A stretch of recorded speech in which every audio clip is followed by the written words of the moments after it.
On this Thursday, the first day of October, for Tano TV, KRIM Radio News, and Global Trails Media, I'm Randy Roberson. There was minimal fire activity on the Sears Fire yesterday as firefighters focused on monitoring and patrolling fire lines along the perimeter. The fire remains at 14,476 acres and is now 45% contained. The Bartlett Dam Road and Bartlett Lake itself are now reopened after the fire has settled down a bit in that area. Firefighters continued to patrol and monitor the western perimeter along Seven Springs Road to the Deer Flat drainage near Forest Road 1099 and on the east perimeter along Horseshoe Road. Road grading operations have begun on Horseshoe Road to repair impacts from firefighting response vehicles. Fire crews are in place to monitor and protect critical infrastructure up on Humboldt Lookout and are closely monitoring structures in the Camp Creek recreation residences. Lower Camp Creek power lines have now been re-energized. With decreased fire activity, resources are being released to respond to other fires in the west. There are still approximately 170 response personnel assigned to the incident, consisting of engines, hand crews, water tenders, and helicopters. Still, air tankers are available based on priority. The Sears Fire closure order has been modified and access to Bartlett Dam Road and Bartlett Lake has reopened. They ask that you please slow down and watch out for firefighters and equipment if you're in that area, as they'll be working. The Seven Springs Road, or Forest Road 24, and Horseshoe Lake Road, or Forest Road 205, remain closed. The closure also limits access to the Maricopa Trail segments from Spur Cross to Granite Mountain on the Bronco Trail.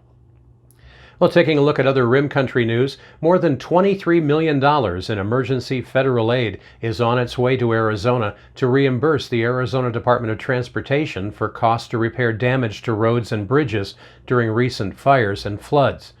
The funds reimburse the state for dollars used to repair work that has already been completed, except in the cases of this summer's bushfire, where work is still continuing on damage to a portion of State Route 87 north of Fountain Hills and parts of State Route 188. Making sure Arizona drivers are safe on our roads and freeways is ADOT's first priority, said State Engineer Dallas Hammett.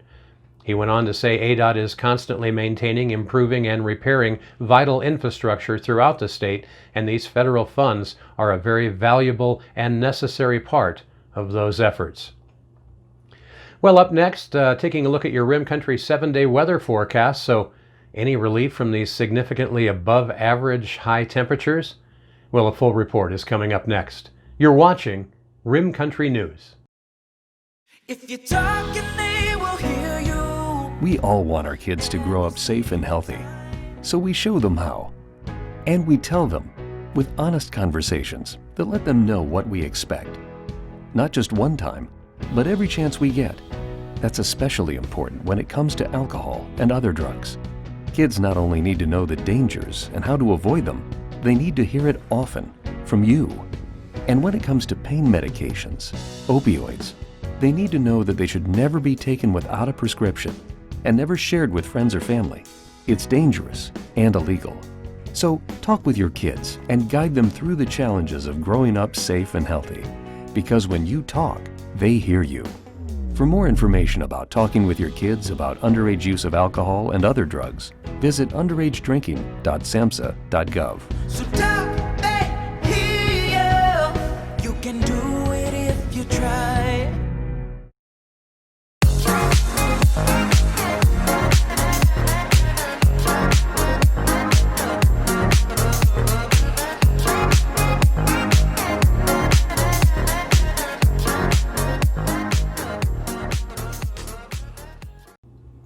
In your Rim Country weather forecast, very dry weather with well above normal high temperatures will persist through the weekend.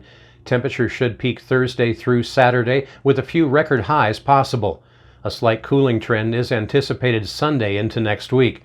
Strong ridging over the western U.S. into the weekend will bring warm near record high temperatures to the region through Saturday. You can expect daily high temperatures 10 to 15 degrees above normal for this period. A series of shortwave troughs moves into the Pacific Northwest starting on Sunday that erode the northern portion of the ridge, but will have little impact on the Arizona forecast beyond a few degree cooler daytime temperatures. High pressure will continue to dominate the forecast for northern Arizona, with temperatures remaining about 10 degrees above normal going into the weekend. Model guidance diverges widely beyond about day 5, with varying intensity of the high pressure over the region and some solution forecasting a possible cutoff low forming off the coast of Southern California. Well, that scenario could bring a southerly flow to the region with some increase of moisture to our area, but so far there's little confidence in this long-range outlook. The current forecast is for continued dry and warm conditions. We'll watch this long-range weather pattern as it develops over the next few days and let you know of any changes in store for here in Rim Country. Daytime highs today in the greater Payson area should be right around 93 degrees under sunny skies. Temps here should cool off to just a little around 90 or 88 degrees by early next week. Again, still no rain in the 7-day forecast. Up on top of the Rim, you can expect a high today right around 80 degrees with a few light breezes. And our neighbors down south in Tonto Basin, well, it may be October 1st, but you're still forecast for a high today around 102 degrees. But that should cool to a chilly daytime high around 98 degrees by the 1st of next week. Woohoo! And that's what's happening around Rim Country. For Tonto TV, K-Rim Radio News, and Global Trails Media, I'm Randy Roberson. Make it a great Thursday.